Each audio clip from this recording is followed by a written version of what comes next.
Bonjour à toutes et à tous et bienvenue ici pour ce troisième Viva Space, troisième jour de Vivatech pour le groupe La Poste. On est heureux de vous accueillir, j'en perds mes mots, on est heureux de vous accueillir ici donc au sein de Vivatech. Si vous entendez un peu de bruit autour de nous, c'est normal parce qu'on est dans un salon avec des vrais gens. Donc on est en physique et en face de moi, tout aussi en physique, j'ai Muriel Barnéo. Bonjour Muriel. Bonjour. Tout va bien ? Tout va bien. Parfait. Avec des vrais gens. Avec des vrais gens, ça fait bizarre un peu des fois quand même. Hein. C'est vrai, mais ça fait tellement plaisir. Ça fait beaucoup de bien, on est bien d'accord. Ouais. Muriel Barnéo, vous êtes directrice de l'engagement sociétal du groupe La Poste. On va parler de tout ça dans quelques instants. Okay. Je vais juste d'abord remercier les premières personnes qui nous rejoignent. Si vous avez envie de réagir à cette room, en bas vous avez un petit cœur, vous appuyez dessus, vous pouvez faire des 100, vous pouvez faire des likes avec vos doigts. Enfin, n'hésitez pas, vous allez voir, essayez. Vous pouvez aussi proposer à des gens de venir. Vous pouvez retweeter aussi, basculer sur votre timeline Twitter. Vous pouvez simplement partager le lien de cette room et faire venir des gens si vous avez envie. N'hésitez pas. Et puis vous pourrez aussi poser des questions si vous avez envie. Vous lèverez la main, on fera ça tout à l'heure. On va quand même commencer la conversation d'abord avec Muriel. Alors Muriel. Oui, Damien. Oui, Damien. Oui, c'est bien moi, effectivement. Alors, RSE, désormais, ça se dit engagement sociétal. Ça change quoi ? Ah, ça se dit quand on décide que ça veut dire ça, en fait. D'accord. Qu'est-ce que ça change ? En fait, la question est bonne. Pourquoi est-ce qu'on n'a pas choisi RSE et pourquoi on parle d'engagement sociétal ? Tout simplement parce que, d'abord, dans RSE, on entend souvent la planète, l'environnement. Et nous pensons, comme beaucoup, mais nous pensons que le sujet, il est pour bien d'autres sujets en plus de celui de la planète, qui est déjà un énorme sujet. Oui, mais néanmoins que la Poste est un acteur qui peut aider à la transition de tas d'autres sujets de société, d'où sociétal, premièrement. Et puis, dans RSE, il y a quelque chose aussi autour de responsabilité, contraintes, risques. Et nous pensons que ce sont aussi des opportunités. Des opportunités pour un acteur comme la Poste de raconter son utilité, d'embarquer la société avec elle, de contribuer à cette transformation de la société. Et c'est une manière pour nous de traduire ça que de parler d'engagement, en fait, d'engagement pour la société. Alors justement, les engagements, parce que vous êtes aussi maintenant désormais entreprise à mission.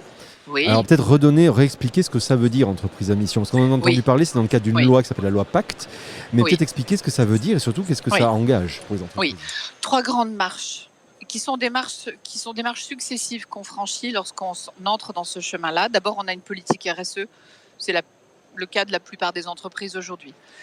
La marche supplémentaire, c'est on se définit une raison d'être qu'on va inscrire dans les statuts. Ça, c'est quelque chose de très intéressant parce qu'en fait, avant la loi Pacte, la raison d'être d'une entreprise n'était pas forcément dans ses statuts. Ce qui était dans ses statuts, c'était le fait que des gens se mettent ensemble pour créer de la richesse, mais pas au-delà. Et donc, la loi Pacte a proposé que les entreprises inscrivent leur raison d'être dans leur statut. Et puis, la marche supplémentaire, c'est devenir entreprise à mission. Devenir entreprise à mission, ça veut dire définir des engagements. Ça veut dire aussi faire évoluer sa gouvernance. C'est ce qui signifie que vous allez avoir un comité de mission indépendant qui va vérifier, guider l'exécution de cette mission. Et cette exécution sera même certifiée, en tout cas observée, par ce qu'on appelle un organisme tiers indépendant qui va pouvoir dire sur le chemin, pas sur le chemin, peut mieux faire tout au long du trajet ou de votre histoire, en tout cas tout au long du temps que vous êtes entreprise à mission. Alors justement, vous parlez d'organismes indépendants, il y en a un qui vous a noté, donc c'est l'agence Vigeo Eiris, qui existe depuis plusieurs années, qui initialement d'ailleurs avait été fondée par Nicole Notta. Et vous avez reçu la note la plus élevée de cet organisme de notation qui donc observe des entreprises françaises et internationales. Vous avez reçu la note de 76%, ce qui est donc pour eux la note la plus élevée aujourd'hui. Sur quoi s'est fait la différence ? Alors, Vigeo Eiris n'est pas tout à fait un organisme tiers indépendant au sens où il ne certifie pas une mission. C'est une agence de notation extra-financière. Elle est d'ailleurs maintenant la propriété de Moody's, qui est une agence de notation classique, qui montre à quel point ce sujet est un sujet très important pour le business. Et c'est d'ailleurs en ça que ça n'est pas du greenwashing, parce que vous l'intégrez dans votre business, ce qui veut dire que vous le faites vraiment. Ce n'est plus peut-être du greenwashing, parce qu'à une époque, au démarrage, il y a plusieurs années, ça pouvait l'être. Il y a très longtemps, effectivement, pour les entreprises, qu'elles ont compris compris aujourd'hui, et nous on ne l'a jamais fait dans cette idée de greenwashing, mais ce que toutes ont compris aujourd'hui, c'est l'importance qu'il y avait à être profondément dans ses racines, dans ses propositions d'offres, dans sa manière de produire ou de prester, au rendez-vous des engagements qui sont pris.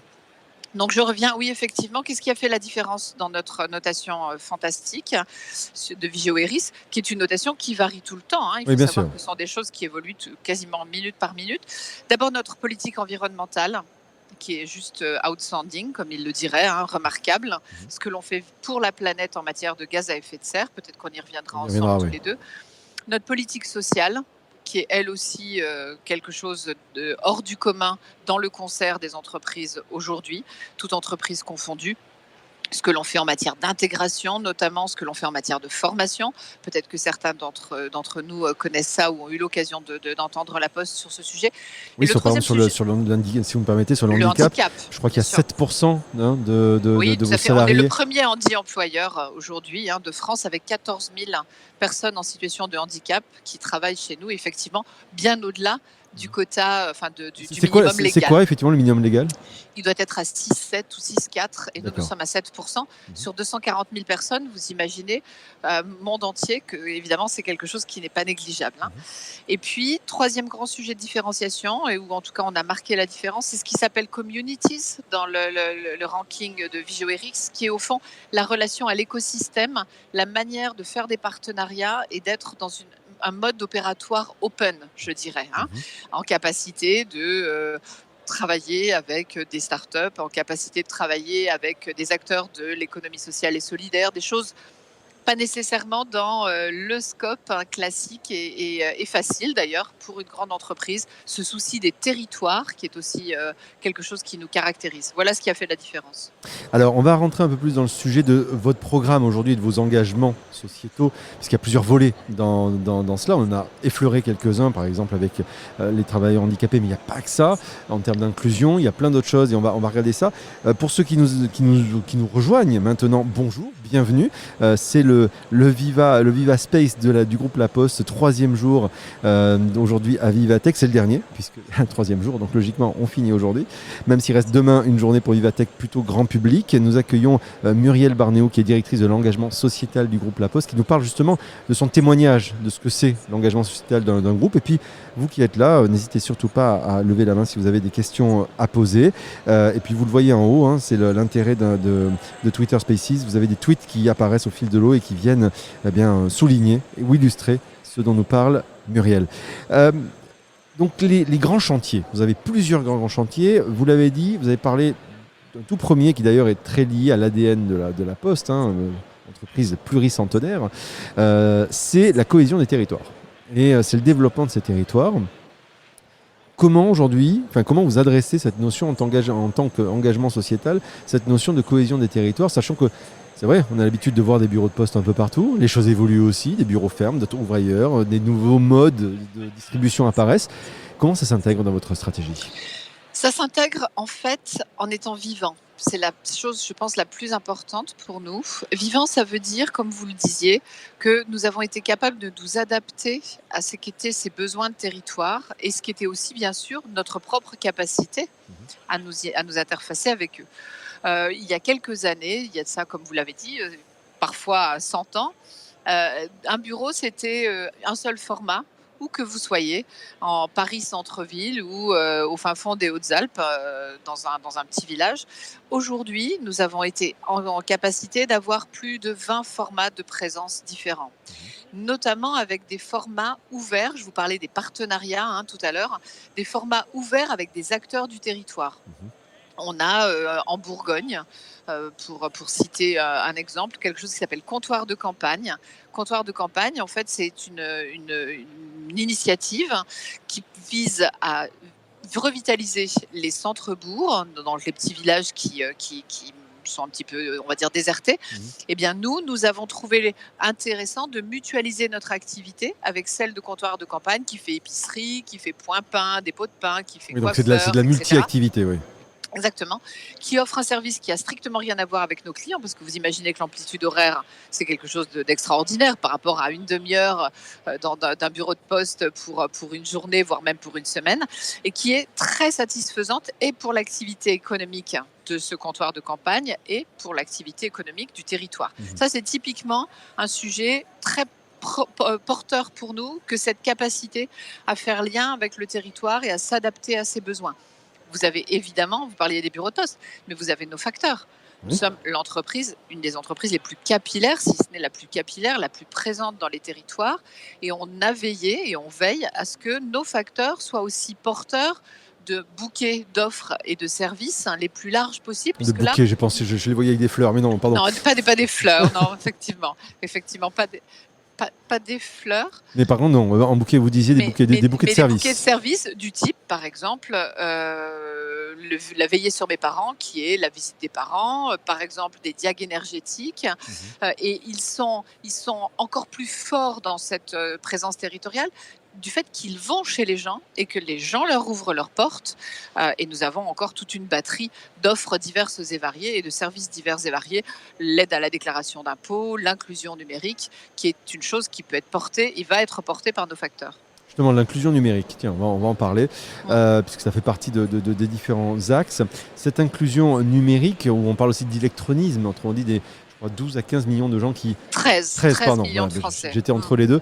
13 Mm. millions de Français qui n'ont pas accès au numérique ou qui ne savent pas le maîtriser, à Oui. l'heure où, en plus, avec la période sanitaire que nous avons vécue, il y a une accélération de la numérisation des process et des déclarations, par exemple les impôts ou autres. Donc, on a ce paradoxe qui est une société qui se numérise de plus en plus et à la fois des gens qui sont peut-être laissés sur le bord de la route. Et ça veut dire que demain, comme à une époque à la Poste, il y avait l'écrivain public, demain il y aurait un écrivain numérique. Alors, c'est plus qu'un écrivain numérique. Ça peut être un écrivain numérique, ça l'est déjà dans les activités dont je vous parlais qui font ce soutien au numérique, soit dans nos établissements, dans nos maisons France Service,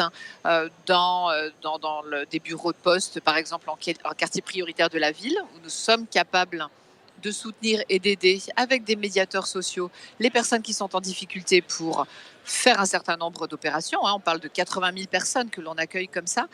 Mais plus que cet écrivain public, pour reprendre votre image qui est très belle, c'est aussi un enseignant.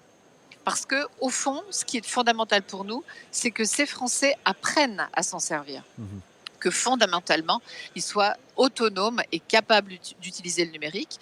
Et effectivement, nous travaillons à mettre en place des formations dans le soutien au plan de relance en la matière, le plan de relance du gouvernement sur les conseillers numériques.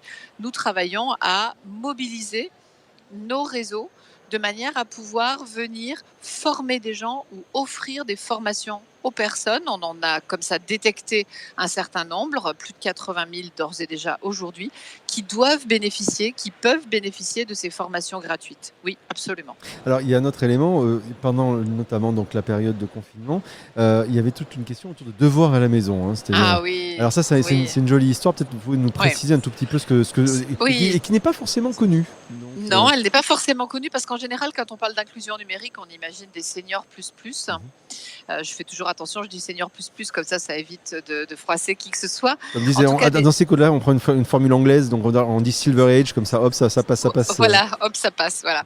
Donc ces seniors plus plus, eh bien, il se trouve que nous avons aussi, parmi les personnes que nous détecté des jeunes, en tout cas des beaucoup plus jeunes que des seniors plus plus.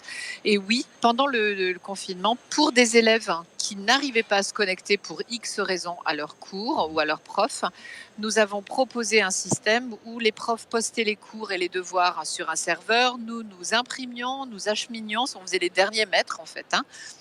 Nous acheminions les devoirs et les cours jusqu'aux élèves. Nous récupérions via des enveloppes qu'on appelle des enveloppes préparées, les mêmes devoirs faits. On les numérisait de manière à ce que les profs puissent les télécharger sur les serveurs. Et ce qui est assez saisissant, c'est le nombre d'élèves qui en ont bénéficié. On a plus de 50 000 élèves qui étaient dans cette situation de fractures numériques Mhm. et qui effectivement en ont bénéficié. Le système a tellement bien marché qu'il va très probablement être stabilisé pour pouvoir être réutilisé, réarmé, voire même utilisé dans un mode de fonctionnement plus normal ou plus run. Ah oui, parce que là, 50 000 élèves. c'était une initiative qui a été montée ad hoc pour la Oui, situation. absolument. Avec notre filiale DocaPost, exactement. On s'est dit qu'est-ce qu'on peut faire et nous est venue cette idée de proposer la digitalisation et la rematérialisation des devoirs avec le facteur qui fait les derniers mètres. Alors vous disiez les seniors plus plus, il y a aussi quand même cette cible, notamment dans les EHPAD ou ailleurs. Comment est-ce que vous les adressez? Alors il y a des produits, on pense à Ardoise par exemple, mais il y a d'autres choses peut-être. Exactement. On a Ardoise qui est effectivement une tablette adaptée avec des services adaptés pour des seniors, leur amenant ce dont ils ont besoin et évitant une espèce d'infobésité ou Mhm. des problèmes de sécurité divers et variés. On a aussi de la même manière pour ces personnes-là, ce que je vous le disais, du soutien à la déclaration d'impôt, qui est un gros sujet si on reste dans l'univers numérique. Et bien sûr, si on élargit et qu'on est dans l'univers du service, veiller sur mes parents dont je vous ai parlé, qui est la visite, soit à domicile, Mhm. soit dans un lieu qui nous est demandé. Alors, toujours pour parler de numérique, éthique ou inclusif, hein, il y a toutes les dimensions autour de la confiance, vous venez de le dire à l'instant. Il y a des services qui sont proposés par la Poste. Dans les différents Viva Club que nous avons fait, Viva Space que nous avons fait les jours précédents, L'identité voilà, on numérique. a parlé de l'identité numérique, on en a parlé le premier jour d'ailleurs avec Olivier Digipost, ouais. Vallée, avec Digipost. Mm, mm. Donc tous ces éléments-là. Il y a aussi la dimension, on le voit de plus en plus, autour du numérique que j'appellerais frugal ou réutilisé, on va dire, ou essayer de faire durer le plus longtemps. On le voit, un des plutôt un des symptômes, pardon, de cela, c'est l'explosion de sites comme Back Market ou Recommerce, Oui, où en gros on rachète des oui. téléphones, des matériels, etc. Ça c'est pour le grand public, mais donc c'est un mouvement qui est censé s'étendre. Ça a aussi des impacts financiers, bien sûr. Comment la Poste travaille là-dessus? D'abord, et vous avez raison de le dire, c'est un très gros sujet. Et pour nous, c'est un très gros sujet puisque nous avons jusqu'à 750 000 devices. Device, ça veut dire smartphone, PC.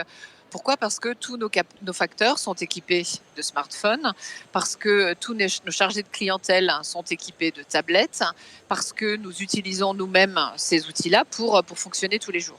Et donc, lorsqu'on est capable de, par exemple, rallonger la durée de vie de ces devices, Mhm. on a un effet absolument énorme immédiatement Il y a un en effet de matière levier. d'impact. Exactement, et d'impact environnemental au sens préservation des ressources. Premier sujet. Deuxième sujet, nous sommes extrêmement attentifs lorsque nous les renouvelons, et nous les renouvelons souvent, parfois au bout de 6 ans, c'est vraiment des durées qu'on a rallongées volontairement. Lorsque nous les renouvelons, nous avons une politique de recyclage et donc de réemploi, de remise en état qui tourne très très bien, qui nous permet par exemple, c'est ce qu'on l'a fait notamment pendant la crise, de redistribuer ces supports qui sont encore utilisables dans des conditions d'usage qui le permettent. Ça a été le cas sur des jeunes qui étaient des jeunes Mhm. déconnectés. Ça a été le cas avec des personnes en difficulté et en fragilité financière. Ça a été le cas aussi, par exemple, avec une très belle histoire qui s'appelle Petit Doudou, que vous connaissez peut-être, les Petits Doudous, qui Racontez-nous. est une association qui, à l'hôpital, a découvert ou a expérimenté que des enfants, avant qu'ils rentrent en salle d'opération, étaient rassurés, moins stressés, s'ils avaient pu jouer à des jeux qui leur décrivent au fond ce qui allait se passer et comment ça allait se passer. Et j'avais été frappée en les rencontrant du peu de nombre de supports qu'ils avaient. Ils avaient Mhm. très peu de tablettes et du coup, les enfants se les arrachaient. Il fallait, comme vous pouvez l'imaginer, devoir faire des roulements. Et nous avons fait un don de plusieurs dizaines, centaines même, de ces outils, de ces tablettes à l'association Petit Doudou. Donc, nous avons cette politique-là qui veille à faire durer la durée de vie de nos produits, les recycler, les réemployer le plus possible, d'une manière très industrielle et très sérieuse, et pour finir, bien sûr, de veiller à ce qu'ils soient démontés dans des conditions qui préservent à la fois la confidentialité et bien sûr le respect de la planète. Et on récupère comme ça, chaque année, plusieurs centaines de kilos de matières rares qui vont ensuite pouvoir être réinjectées dans le système. Alors, effectivement, c'est assez impressionnant. J'imagine que vous travaillez d'autres collaborations avec d'autres associations Oui. dans un environnement, parce que vous ne faites pas tout vous, bien sûr. Oui, bien sûr, bien sûr. C'est en ça d'ailleurs que lorsque vous me citiez Vigéo tout à l'heure, Mhm. Vigéo Iris, c'est en ça qu'ils apprécient la manière dont on est ouvert. Donc on va travailler avec Jardin de Cocagne, on va travailler avec Codéo, avec des tas d'acteurs qui sont sur ce sujet particulièrement, celui des devices, qui sont des acteurs du recyclage de ces produits. Alors, l'engagement sociétal, c'est aussi, vous l'avez déjà un peu effleuré, la notion que je qualifierais d'inclusion numérique ou d'inclusion pardon, sociale, parce qu'on vient de parler de l'inclusion numérique. L'inclusion sociale, le fait de s'adresser à la jeunesse ou aux personnes plus âgées, c'est la question de l'handicap. Comment est-ce qu'aujourd'hui, justement, donc si on revient sur tout ça, le groupe La Poste adresse cette question-là, aussi bien j'imagine vous en interne avec vos salariés que, on va dire, avec l'écosystème que vous touchez. Oui, avec nos salariés, c'est en général celui qui est le plus connu de nos points d'excellence, parce que c'en est un que les Français voient et incarné par l'ensemble des personnes avec qui ils sont en contact, que ce soit le facteur, chargé de clientèle, les équipes sur les plateaux. Ce qui pour moi symbolise très fortement ce que l'on veut faire et ce en quoi on est pionnier en la matière, au-delà de la question de la diversité, où vous savez qu'on a une note juste extraordinaire, hein, on a une des meilleures notes des acteurs économiques en matière d'égalité homme-femme. Mhm. On Oui, parce a que vous êtes à ouais, 50,4 ou ouais, 6, je ouais, crois, effectivement. absolument, et pas seulement sur la partie la plus charnue de notre pyramide, hein, bien sûr, mais aussi dans nos conseils divers et variés. Et donc, on trouve des Et femmes aussi dans les comités de direction. exactement à peu près à tous les étages de la D'ailleurs, fusée. on l'a vu, si vous me permettez, on l'a vu durant ces 6 Oui, émissions vous qu'on a avez faites. vu Vanessa, vous avez eu Voilà, Diane. et on a été en parité, donc, Parfait, et ce de manière tout à fait naturelle, j'ai envie de dire. parfait, Donc parfait. voilà, donc c'est bien la preuve de ce que vous êtes en train de dire. Ce qui est intéressant pour moi, c'est de regarder un modèle sur lequel on est très attentif et dont on est très fier et sur lequel on fonde beaucoup d'espoir. C'est par exemple celui de Stuart. Vous voyez, Stuart, pour moi, il Les symbolise camions, les parfaitement vélos cargo. Hein. voilà, les vélos bleus que vous voyez aujourd'hui dans les rues. Il synthétise tout. Le sujet sujet du rapport à l'environnement et du respect de l'environnement, mais vous y trouvez aussi un modèle social qui n'est ni passéiste, ni une espèce de création du prolétariat du 21e siècle. Nos livreurs Stuart, qui, pour une partie non négligeable, sont des travailleurs indépendants, eh bien, nous avons fait le pari de pouvoir leur offrir un package social digne. Ça veut dire assurance, ça veut dire couverture des risques, ça veut dire équipement, mais aussi de veiller à leur formation et à leur maintien dans l'employabilité, y compris pour ceux qui souhaitent accrocher l'ascenseur social. De quelle Et, manière? et bien tout simplement en leur offrant des formations gratuites pour ceux qui étaient éligibles et qui étaient intéressés, notamment pour progresser sur des métiers qui sont des métiers en tension, comme par exemple celui de développeur, que ce soit du full stack ou peu importe les méthodes, mais dans l'univers numérique. On est aussi extrêmement attentif à des employabilités, je dirais, plus classiques d'une certaine manière, qui est celle de l'alphabétisation, y compris pour nos sous-traitants. Toujours la même chose, hein, cette idée qui est que nous ne nous arrêtons pas à la frontière de notre entreprise, mais nous le faisons aussi avec nos partenaires. Nous portons par exemple une association qui s'appelle Stop Illettrisme, qui propose l'alphabétisation des personnes qui viennent faire l'entretien de vos locaux. En général, on ne les voit pas, hein, ça se passe très tôt le matin C'est ou très effectivement des tard le personnes soir. plutôt invisibles, comme on dit, oui, des salariés Voilà, invisibles. exactement, des invisibles qui, pour une part d'entre elles non négligeable, souffrent de problèmes de lecture et d'écriture de la langue française. Vous imaginez bien que c'est aussi handicapant que la question de l'électronisme, comment vous suivez le devoir de vos enfants, etc., etc.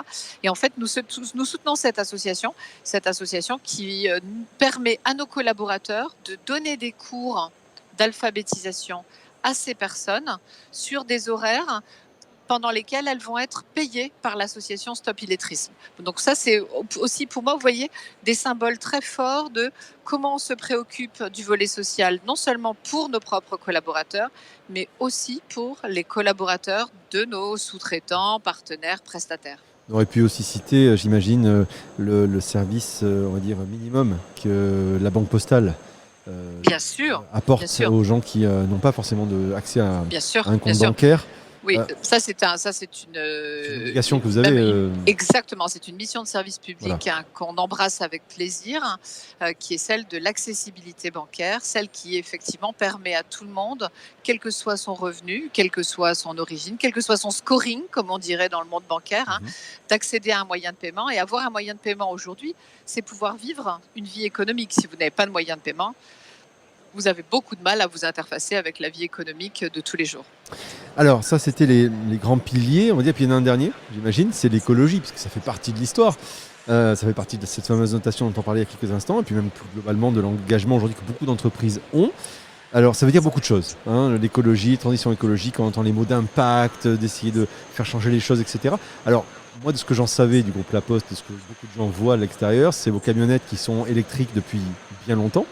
Ça, c'est peut-être la partie émergée de l'iceberg. Mais il y a d'autres choses, j'imagine, dans cet Oui, engagement oui, sociétal oui. et écologique. C'est une partie émergée qui est très importante. On a été pionnier sur le sujet. Aujourd'hui, ça paraît une banalité que de parler de voitures électriques. Quand on a démarré, il y a de ça plus de 10 ans, nous étions bien seuls. Et nous avons fait ça justement à notre manière à nous, c'est-à-dire pour le bien commun, avec cette idée d'embarquer l'écosystème et d'ouvrir ses capacités à l'ensemble de nos écosystèmes. On aurait pu le faire avec un accord secret avec un industriel et en bénéficier comme d'un privilège. Évidemment, vous imaginez, étant donné le poids de notre flotte, on a des capacités de négociation qui sont très très Bien importantes et sûr. donc on aurait pu le faire.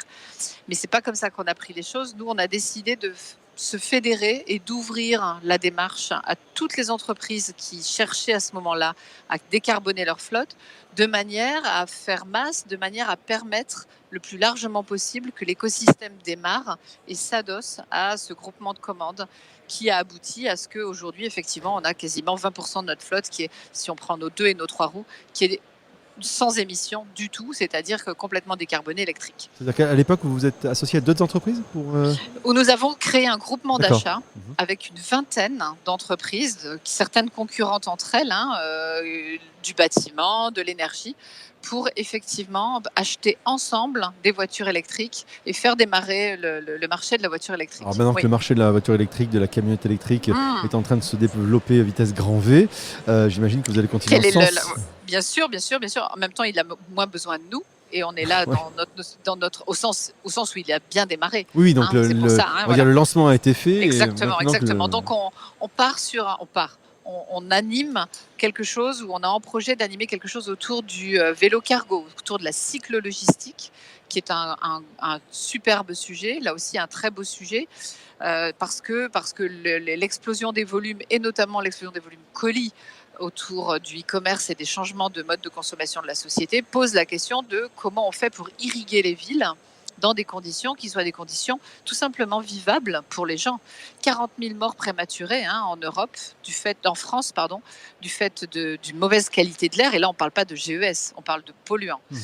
500 000 à l'échelle européenne, vous voyez, par rapport au Covid, vous voyez un petit peu ce que ça représente en termes de volume. Je parle de chaque année. Oui, et effectivement, le vélo cargo et la cyclo-logistique nous permet de rentrer dans les villes sans encombrement, sans émissions de polluants, et de continuer du coup, nous, à faire notre métier, et les gens, les citoyens, à pouvoir vivre comme ils le veulent en choisissant les modes de consommation qu'ils veulent. Donc ça, c'est ce que l'on fait en l'espèce. On est un logisticien. Donc en étant un logisticien, la question de vos émissions de gaz à effet de serre, vos émissions de polluants, c'est évidemment un gros sujet.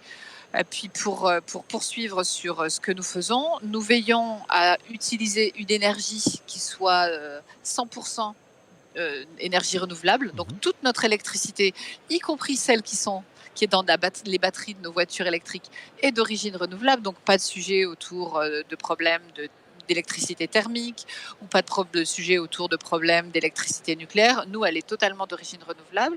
Nous avons 46 centrales photovoltaïques sur les bâtiments de la Poste, nos différents centres. Nous sommes un très gros détenteur ou utilisateur de bâtiments, et donc c'est très intéressant aussi. Je vous parlais de toutes ces opportunités à saisir. Nous avons un outil qui fonctionne extrêmement bien du fait de notre expérience sur les bâtiments qui s'appelle Sobre, qui permet d'avoir une gestion intelligente et vertueuse de vos bâtiments, parce qu'une fois que vous les avez isolés, une fois que vous les avez équipés, la question de leur train de vie, dans la façon dont ils vont fermer les fenêtres, ne pas laisser couler l'eau, ouvrir les fenêtres à bon escient est un sujet très important. Et donc, bien sûr, on a cet outil que l'on déploie dans nos propres sites et sur les sites de nos clients. Alors, il y a aussi une autre question qui est on va dire alors, est-ce qu'on entend un petit quelque chose? Est-ce qu'il y a un petit bruit? Non? Tout va bien? Parfait, tout va bien. Très bien. Ça arrive des fois qu'il y ait des petits. Il y a beaucoup de bruit parasite parce qu'on est en plein milieu de Vivatech, donc ça arrive. D'accord. Donc Oui, c'est ça pour y est, ça je vous entends à nouveau, voilà, Damien. des fois on peut avoir des petites baisses de volume, on va dire, mais ça arrive. Alors, Et bien sûr, pour terminer, oui, je vous en prie. ce qui est devant nous aujourd'hui, c'est au-delà de la cyclo-logistique, la logistique urbaine. La logistique urbaine, là, ça consiste à travailler ce qu'on pourrait appeler le bus des colis. Ce qui vaut pour les gens, à savoir, il vaut mieux avoir 10 personnes dans un bus que 10 personnes avec une voiture, vaut pour les colis.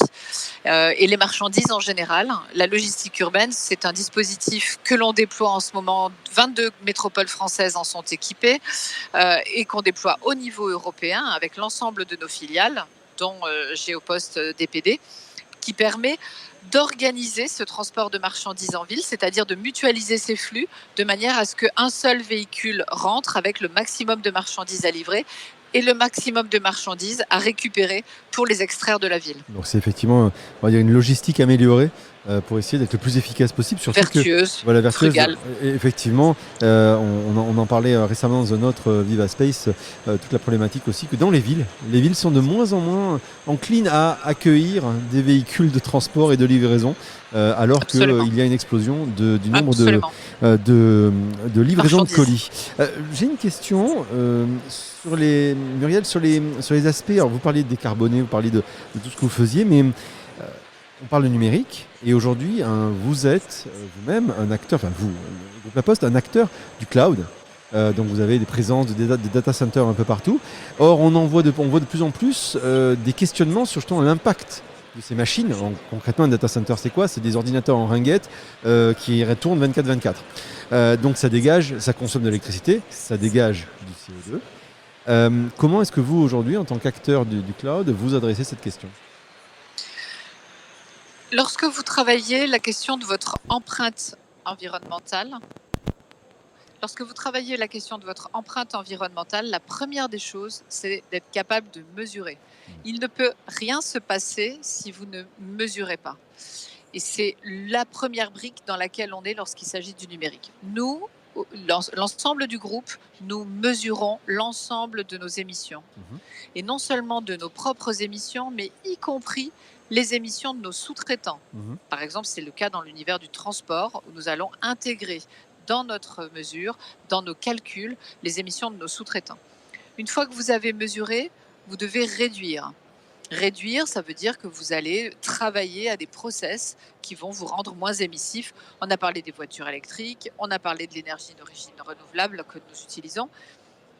Et pour nous, très important compte tenu de notre facture et de notre caractéristique, je vous l'ai dit, en numérique, le fait de rallonger la durée de vie de nos devices est un sujet très important de réduction de nos émissions de gaz à effet de serre.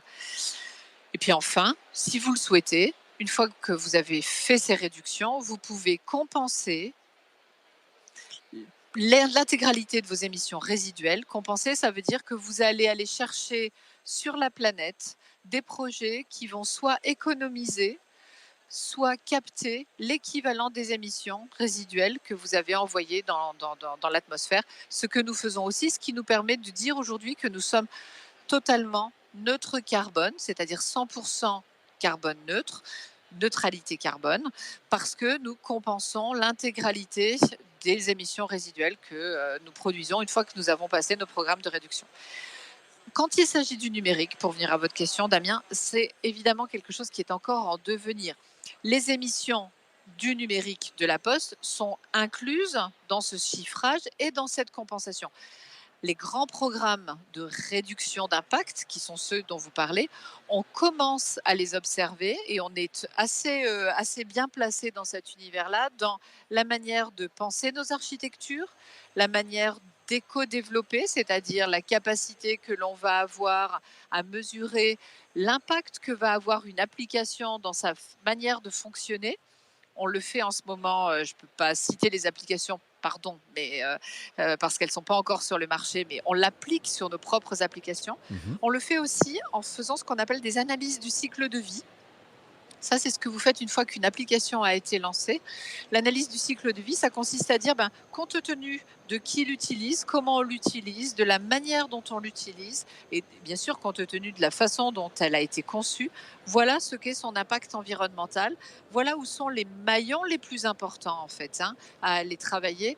Et derrière, c'est des sujets d'indexation, sont des sujets d'architecture plus ou moins distribuée, ce sont des sujets de visuel plus ou moins chiadés, de manière à favoriser ou à rendre l'application moins gourmande dans la manière dont elle va solliciter des interactions et la manière dont elle va solliciter le réseau. Donc en clair, il y a vraiment encore, c'est un chemin, Énormément à faire. mais il y a encore énormément à faire, tant dans la gestion de ces data centers que, vous avez raison, pensez aussi à la consommation, non pas des data centers, mais de ce qui va tirer sur les data centers, donc notamment les applications. Absolument. Vous avez un acteur de la science de ce numérique et de sa relation à l'environnement qui s'appelle Monsieur Bordage. Si vous allez voir ses études, vous verrez qu'en termes d'impact, jusqu'à 60% de l'impact en émissions de gaz à effet de serre est lié à l'utilisation des applications et notamment l'utilisation des devices. Alors bien sûr, ça se travaille en amont dans la façon dont on va concevoir les choses. Mais c'est les data centers, qui sont un vrai gros sujet, sont un peu, d'une certaine manière, le bout de la chaîne de tout ce qui aura été architecturé et conçu avant, plus ou moins gourmand, encore une fois, en matière d'énergie et d'échange. Est-ce que, pour finir cet entretien, est-ce que typiquement cette action-là, comme d'autres, vous permettront d'aller plus loin que les fameux 76% que vous avez eu aujourd'hui en notation ? Qu'est-ce qui reste pour arriver à gravir les 24% ? Je reste très prudente parce que ces agences de notation extra-financières, elles ont quelque chose qui est difficile pour une entreprise, mais qui est assez vertueux quand on y pense, je dirais presque en tant que citoyen. Elles revoient en permanence leur grille de notation. Et c'est très malin. Les règles du jeu changent. Les règles du jeu changent, non pas pour brouiller le jeu, mais pour rendre le jeu de plus en plus élevé, de plus en plus difficile, au fur et à mesure qu'elles voient les entreprises gravir et intégrer des dispositifs. Sans doute que sur les règles d'aujourd'hui, vous voyez, il y a de cela 10 ans, on aurait peut-être eu 50 sur 100, voire même 45 sur 100. Mais elles font évoluer leur niveau d'exigence au fur et à mesure que les entreprises s'améliorent, et puis bien sûr aussi au fur et à mesure que l'urgence s'accroît et se fait sentir. Donc, on va dire que tout est relatif, c'est ça que vous dites. C'est ça, c'est-à-dire que je sais aujourd'hui où nous devons nous améliorer pour, en l'état, faire au-delà de 76, mais je ne sais pas si ça vaudra demain, et ma foi, souhaitons-le nous. En tout cas, souhaitons qu'elles continuent à faire ce qu'elles font, à savoir nous titiller, nous challenger. Elle vous aiguillonne. Absolument. Mais alors justement, vous, sans avoir besoin d'elle, vous, et on finira là-dessus, quels sont les 2-3 chantiers sur lesquels vous voulez maintenant mettre l'accent ? Sans avoir besoin d'elle, parce que nous sommes devenus entreprises à mission, nos sujets, bien sûr, le développement, la cohésion des territoires, fondamentaux, l'inclusion, c'est ce qui permet de faire société, c'est ce qui permet à une démocratie de vivre, c'est ce qui permet à des acteurs économiques d'exercer leur métier dans des mondes apaisés. L'inclusion, inclusion sociale, inclusion numérique, inclusion économique, c'est vraiment au fondement de ce qui nous a constitué d'une certaine manière, la planète bien sûr, et l'humain. L'humain pour qui on fait tout ça, c'est notre raison d'être. C'est ce que la crise n'a pas révélé, mais a accéléré. Cette question fondamentale de, au fond, tout ça, pour qui ? Pourquoi ? Pour nous, les hommes, pour la planète, pour tous les êtres qui y vivent.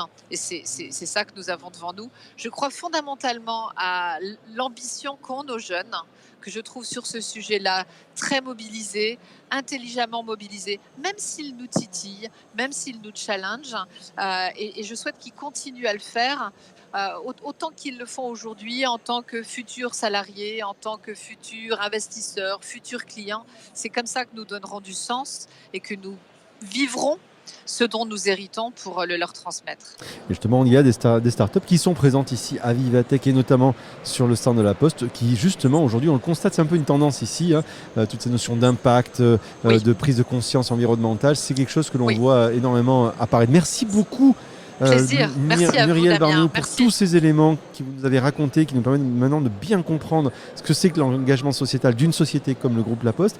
Et sinon, eh bien, c'est fini pour les Viva Space. C'était le 3e jour de Vivatech. J'étais très heureux de vous accompagner pendant ces 3 jours sur le compte Twitter du groupe La Poste. Eh bien, écoutez, on se dit à très bientôt, j'espère.